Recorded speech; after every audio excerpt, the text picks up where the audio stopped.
So I'm Taryn Cherubini. I graduated in 2018 from St. Joe's, and I work for Pfizer as a pharmaceutical sales rep.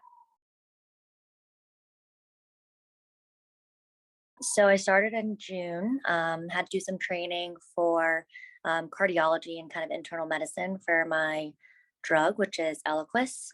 Basically, just on a day-to-day basis, I kind of scope out my territory, which is the Upper East, Upper West side, Washington Heights, that area of northern Manhattan. And I go in doctor's offices to educate, sample them on my products. So I guess I'd say the typical path for where I'm at now would be probably to have been a pharmaceutical marketing major, which I was not. I was just marketing communications. But I guess I kind of started going to senior year of college with an internship with Pfizer.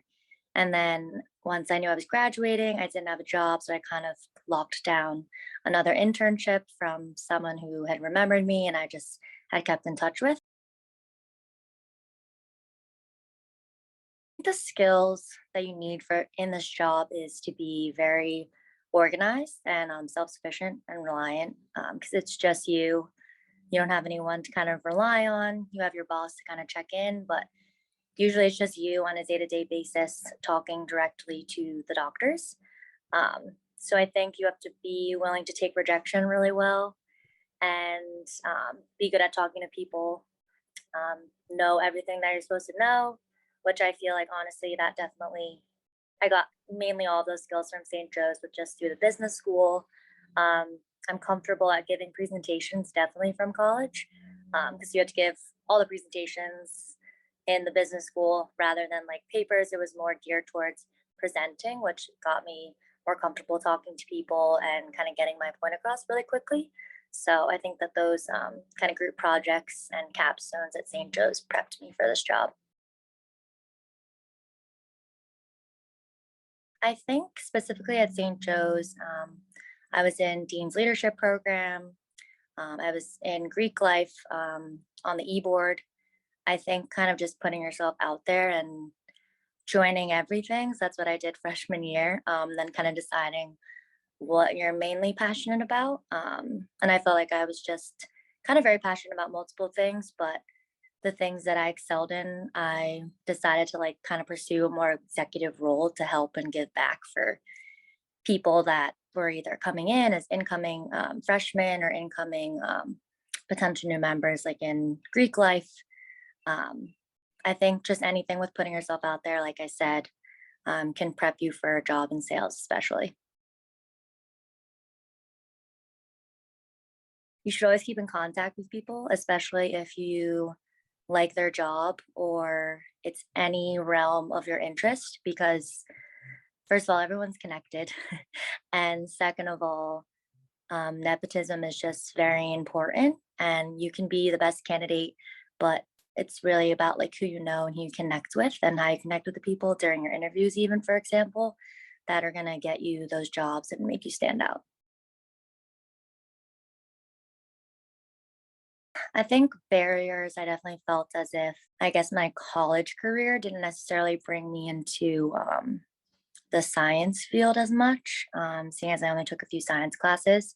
So I feel like that I thought was going to be an issue, but with like the proper training, I think that that's a barrier you can kind of overcome.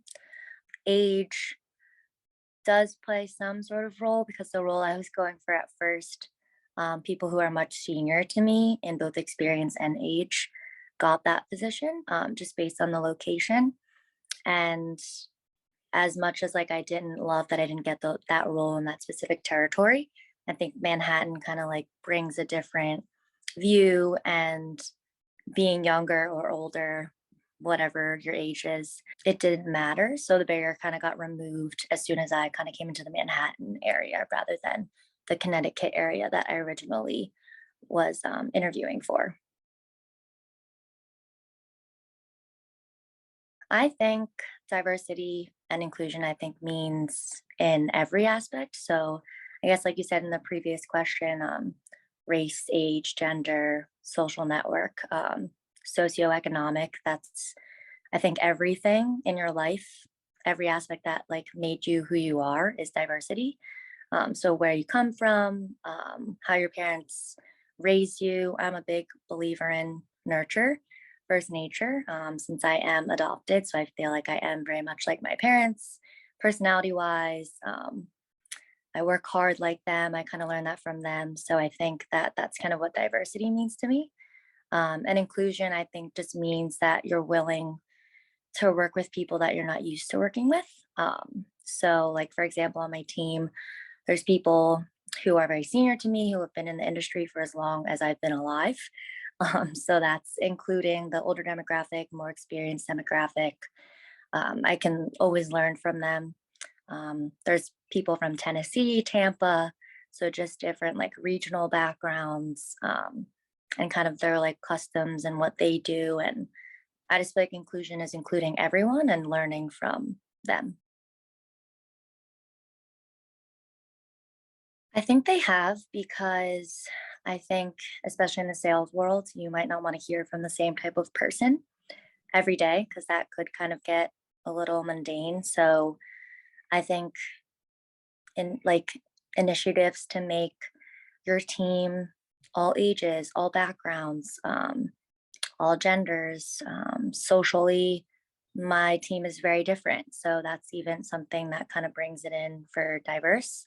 Um, I think it's influenced me in kind of taking a step back and looking at everyone's diversity, um, to like kind of process it and say, like, okay, like this is the difference between me and this person.